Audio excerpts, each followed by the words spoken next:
I would like to introduce you to Yeganeh, who's president of one of the largest student bodies in Australia. Bit of a name change happening why we're not referencing it, but I thought it was really important that we have someone like you come and speak to us, as well as obviously hearing from a lot of the more senior leaders in the education sector, because in the advocacy work that you do, you're really the one that's connecting and communicating with students every single day. An international student yourself, I'd love to have you start by telling us a little bit about what you think the state of kind of the international student market is at the moment, and what students are really focused on, looking for, passionate about. It's an open-ended question, but I'll kind of let you take it wherever you would like. Yeah, absolutely. I think when it comes to students as a whole, involving people in decisions that affect them and their communities is essential. I think part of what I'm really grateful to be doing is to be able to listen to stories every single day, and to, you know, have my own story as well, and really talk to the people that I meet. And they really present a side to inside the international education space that we may not personally experience. For example, you know, we're at, you know, a beautiful conference and we're talking about all these decisions and all these things that we're going to change and see to change. But also we aren't really hearing about, well, how is this going to affect the person that we're changing the rules to? And I think being involved in that kind of space is part of what I'm really grateful to be doing. Yeah. I get to talk to the students, and then I get to take their stories, and I get to take it where it matters most, to the key decision makers. And that's what student advocacy is all about. What do you think students, like, what are a couple of example themes or topics that are really important to students right now? I think in general, the themes and topics haven't really done much changing. Like, people just, I think, different degrees, but students have always had similar things on their mind. Number one, it's rise of living costs. It's been rising 30 odd years ago. It's still rising. It's constantly rising. It's going to potentially continue to rise. So it's always going to be something that we're worried about. And with changes coming in, there's things that students are now a little bit more, they're more reluctant to accept really bad conditions, because we recognize that students are paying, you know, exponential amounts to be here, and they're paying a lot of costs, whether it's for rent or visas and so on and so forth. Students on TikTok are making videos, whether it's sarcastic videos or, you know, just generally having a bit of a talk to the largest social media community, regardless of whether they're international or not, about this is what I'm going through, this is where I live. I want to talk to you about TikTok, but firstly, if you had like a magic wand and you were going to change like 2 or 3 key things within the education sector directly related to international students, like what would they be? Number 1 on my list will probably be purpose-built accommodation for students. My belief in purpose-built accommodation is that it's a place where students get to, as soon as they arrive, socialize with other peers. It's a safe space. It's a walking distance from your city. You get used to the city you're studying in and in the environment, whether you choose to then, you know, at a later date move out. Yeah. So student purpose-built accommodation is a big one. I think it needs to be standard procedure for states that want to accept international students. I think it's something that they should really consider, whether they can meet the demand that comes with students enrolling. Number 2 is courses and course structures.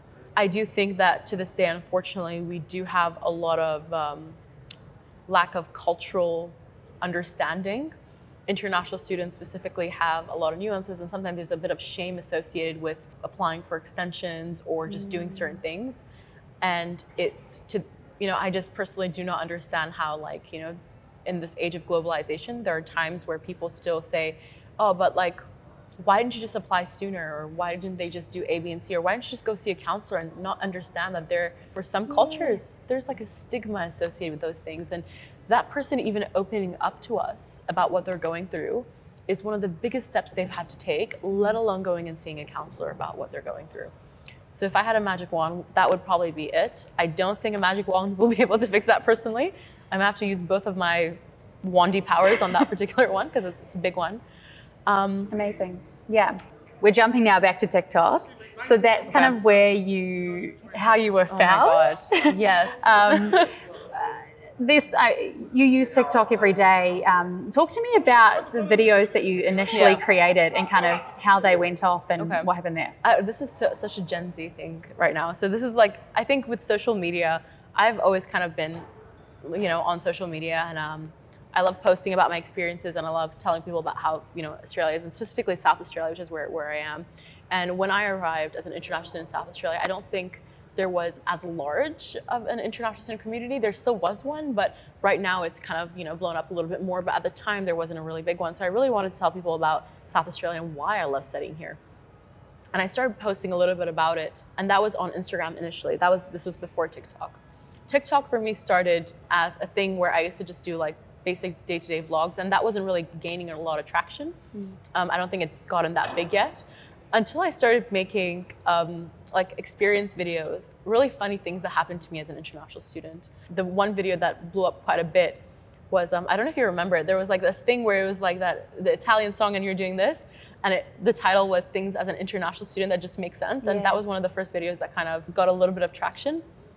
And it was funny because I described things like it was summertime, and it was just a video of me walking across the video with like trying to swat like flies out of my face, which, by the way, Australian summer, like that's quite literally it. How do you feel about university brands using TikTok? Like, do you think that they do it well? Do you find it when students do it, when you let the students do it, they do it well. I think if we see one university do it and then suddenly everyone's copying the exact same video and the same style, and suddenly I'm watching, you know, 5 different universities do the exact same thing, then it gets to the point where I'm like, oh, well, maybe we're not being too genuine about this. For me, it was about if I see something and it's a student creating that video, which, by the way, I think my university has a video where I like only for the brief beginning part of it show up. I think it got 4.8 million views on TikTok. And it was funny because every student goes through it, and it was this video of me saying, sorry, I've booked this room. And then it's just everyone like rapidly like trying to, like someone takes a plant out with them, like as they're running out, like I think someone's slipper is left behind, so all you see is like hand grab the slipper and pull it back. So that was funny. That was a funny video. It's a student experience.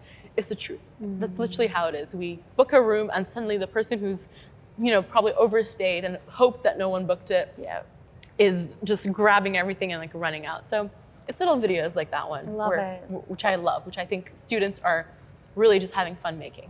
Amazing.